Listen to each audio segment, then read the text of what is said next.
বৃদ্ধাশ্রম থেকে ছেলের কাছে এক বাবার চিঠি। আজ 4 বছর হলো তুই আমাকে দেখতে আসিস না খোকা।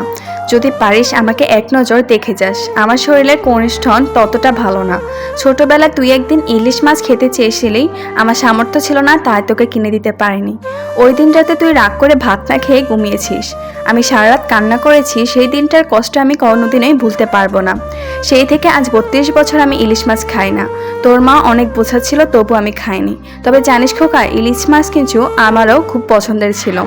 গত 6 দিন ধরে আমার জনাব বন্ধ করে গেছে। আজ 4 থেকে 5 দিন ধরে শুধু পানি খেয়ে আছি, অন্য কিছু খেলেই বমি হচ্ছে। ডাক্তার বলেছে আমার কি জানি বড় একটা অসুখ হয়েছে। আমি তো বাবা এত কিছু বুঝি না, শুনলাম অনেকদিন ঠিক মতো খাওয়া দাওয়া হয় না তাই এমনটা হয়েছে। আমি নাকি দুনিয়ার অল্প কয়েকদিনের মেহমান। গতকাল কয়েকজন স্বেচ্ছাসেবী ছেলে মেয়েরা আমার বৃদ্ধাশ্রমের সবাইকে দেখতে এসেছে। সেখানে একজন মানুষের আমাকে দেখে আর আমি বেশি দিন বাঁচব না শুনে আমার প্রতি তার খুব মায়া হলো।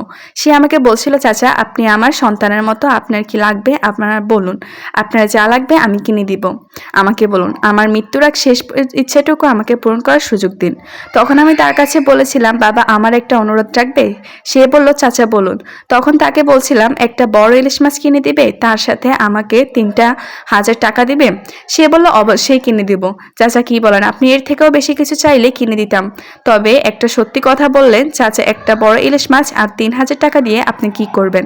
আসলে ছোটবেলায় সেই কষ্ট আজও মনে ভিতরে লুকিয়ে আছে। খুব ইচ্ছে করে মৃত্যুর আগে আমার চোখের সামনে আমার খোকা বড় ইলিশ মাছ দিয়ে ভাত খাবে আর আমি তা মন ভরে দেখতাম, তাহলে আমার আত্মা উপরে গেলেও শান্তি পেত। আমার 3,000 টাকা খোকার হাতে দিব। শুনেছি আমার খোকা নাকি অনেক বড় অফিসার, তার 10 মিনিটের মূল্য নাকি 2 থেকে 3,000 টাকা। অবশ্য এই কথাটা আমার খোকার বউ বলেছিল আমাকে। তাই ভাবছিলাম যে 10 মিনিট খোকা আমার সামনে বসে ইলিশ মাছ দিয়ে ভাত খাবে, সে 10 মিনিটের টাকাটা তাকে দিয়ে দিব যেন তার বউ কষ্ট না পায়। সর্বশেষ জানা যায় চিঠি সন্তানের কাছে যখন পৌঁছায় তার একদিন আগে তার বাবা মারা যান। মারা যাওয়ার সময় বাবার হাতে 3,000 টাকা মরানো ছিল, তার সাথে আরেকটা চিরকুট ছিল যেখানে লেখা ছিল, মৃত্যুর আগে শেষ দেখাটাও হলো না খোকা, ভালো থাকিস আর তোর সন্তানকে মানুষের মতো মানুষ করিস। যদি আমার এই চিঠি তোর হাতে কখনো পড়ে, সেদিন হয়তো আমি এই পৃথিবীতে নাও থাকতে পারি। তবু এটা যেন রাখবি, আমি মৃত্যুর আগেও তোর জন্য আল্লাহর দরবারে অনেক অনেক দোয়া করেছি। কোনো অভিমান নেই খোকা, আর ভালো কথা, ফ্রিজে তোর জন্য একটা ইলিশ মাছ রাখা আছে, যাওয়ার সময় নিয়ে যাস কিন্তু। ছোটবেলায় এই একবার এই ইলিশ মাছ খেতে চেয়েছিস, আমি কিনে দিতে পারিনি, তাই আজকে রেখে গেলাম। পারলে ছোটবেলায় দুঃখ দেওয়ার মাফ করে দিস খোকা, বড্ড বেশি মিস করছি খোকা তোকে আর তোকে মাকে। তাই বলছি, বাবা মা থাকতে মূল্য দিতে শিখুন, কখনো তাদেরকে অবহেলা করবেন না। আজ আপনি আপনার বাবাকে বৃদ্ধাশ্রমে রেখে গিয়েছেন, এটা আপনার ছেলে মেয়ে দেখে তারাও হয়তো বা কখনো আপনাকে বৃদ্ধাশ্রমে রেখে আসবে।